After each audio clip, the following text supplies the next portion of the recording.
আসসালামু আলাইকুম, আমি মোহাম্মদ জাহিদুল ইসলাম চৌধুরী বলছি আইকন কম্পিউটার টেকনোলজির পক্ষ থেকে আন্তরিক অভিনন্দন।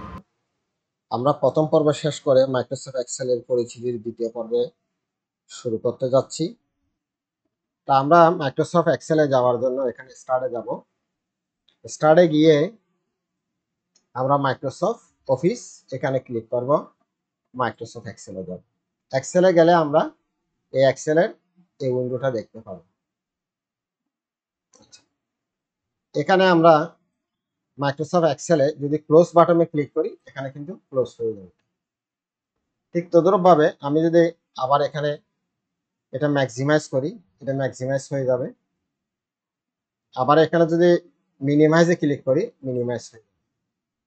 তাহলে আমরা close button, maximise button, minimise বাটনের কাজগুলো কিন্তু ইতিমধ্যে দেখেছি। তাহলে ক্লোজ বাটনে যদি আমি ক্লিক করি আবার অ্যাপ্লিকেশন ক্লোজ হবে, ম্যাক্সিমাইজ বাটনে ক্লিক করে এটা বড় ছোট হবে, মিনিমাইজ বাটনে ক্লিক করলে এটা সংকুচিত হয়ে অর্থাৎ টাস্ক বারের মধ্যে দেখাবে। ঠিক আছে। আচ্ছা, এরপরে এখানে আছে টাইটেল বার, অর্থাৎ এই বারটাকে আমরা টাইটেল বার বলতেছি। টাইটেল বারে ক্লিক করে আমরা এটাকে এভাবে মুভ করতে পারি। ঠিক আছে। এরপরে আছে এখানে এই column A, column B, column C, এগুলো হচ্ছে কলাম বার। আর এখানে 1 2 3 এখানে যেগুলো আছে এগুলো বলা হয় রো বার। ঠিক আছে। আচ্ছা, এরপরে যে জিনিসটা আছে সেটা হচ্ছে যেমন এখানে আমি যা লিখবো সেটা সেটা আমাদের এই কলাম ফর্মুলা বারের মধ্যে দেখাবে, অর্থাৎ কলাম বারের উপরে যেটা আমরা ফর্মুলা বার দেখতেছি ফর্মুলা বারের মধ্যে দেখাবে। ঠিক আছে। আচ্ছা, আমার কার্সরটা কোন জায়গায় আছে এটা, এটাকে বলা হয় নেম বক্স বা স্যালাড্রেস এরিয়া। এখানেও আছে, এই যেমন নেম বক্স বা স্যালাড্রেস এরিয়া এখানে কিন্তু শো করবে। অর্থাৎ আমার কার্সরটা এদিকে এ, এদিকে 1, A1 এর মধ্যে আছে। আমার কার্সরটা যদি এখানে রাখি তাহলে এদিকে সি, এদিকে 7, অর্থাৎ C7 এর মধ্যে আছে। আমি যদি কার্সর এখানে রাখি তাহলে এখানে F, এদিকে 4, অর্থাৎ F4 এর মধ্যে আছে। অর্থাৎ এখানে পৃথিবীতে যত মানুষ আছে প্রত্যেকটা মানুষের কিন্তু একটা নিজস্ব ইউনিক অ্যাড্রেস আছে, একমাত্র যাযাবর ছাড়া। ঠিক এখানে প্রত্যেকটা মানুষের যেরকম একটা ইউনিক অ্যাড্রেস আছে, প্রত্যেকটা সেলের একটা নিজস্ব ইউনিক অ্যাড্রেস আছে। আমরা যখন কাজ করতে যাব পরবর্তীতে ওই সেলের অ্যাড্রেস গুলো লিখে কিন্তু আমরা কাজ করব। তাই সেলের অ্যাড্রেসটা জানা কিন্তু আপনার জন্য অবশ্যই গুরুত্বপূর্ণ। এই জন্য এটা আপনারা একটু মনোযোগ সহকারে বোঝার চেষ্টা করবেন। যেমন এখানে বি, এদিকে 2, এদিকে বি। ঠিক আছে। আচ্ছা, এরপরে আমাদের এখানে দেখতে পাবো, অর্থাৎ নিচে যদি যাই, অর্থাৎ এখানে যেমন এটা এগুলোকে বলা হয় শিট ট্যাব। এখানে আমি যদি ক্লিক করি এখানে সাধারণত শিট 1, শিট 2, শিট 3 এভাবে আছে। আমি যদি এখানে ক্লিক করি শিট 4, এভাবে ক্লিক করলে শিট 5, এভাবে শিট 6 এভাবে বাড়তে থাকবে। আবার এই জায়গায় যখন আমি রাইট ক্লিক করব, রাইট ক্লিক করে একটা মেনু আসবে, মেনুতে আমি ডিলেটে ক্লিক করলে আবার শিটগুলো আস্তে আস্তে একটা একটা মুছে যাবে। ঠিক আছে। তাহলে এভাবে আমরা কিন্তু প্রয়োজনে বাড়াতে বা কমাতে পারি।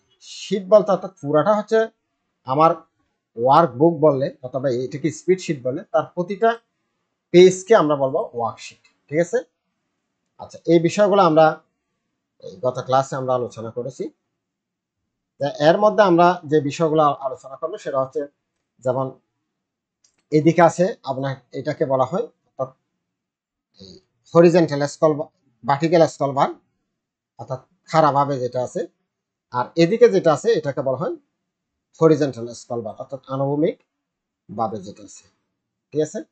তাহলে এই পরিচিতিগুলো আমরা মাইক্রোসফট এক্সেল 2003 সাথে আমরা পরিচিত হলাম। তিনটা অবশ্য এখন মানুষ খুব একটা ব্যবহার করে না, তারপরেও আমি এটা দেখানোর অর্থ হচ্ছে যে অন্যান্য বেশ কিছু স্পিশিট অ্যানালাইসিস প্যাকেজ প্রোগ্রামের অর্থাৎ বাইরের ইন্টারফেসটা দেখতে অনেকটা 2003 মতো, তাই সেজন্য এটা আমি দেখাচ্ছি।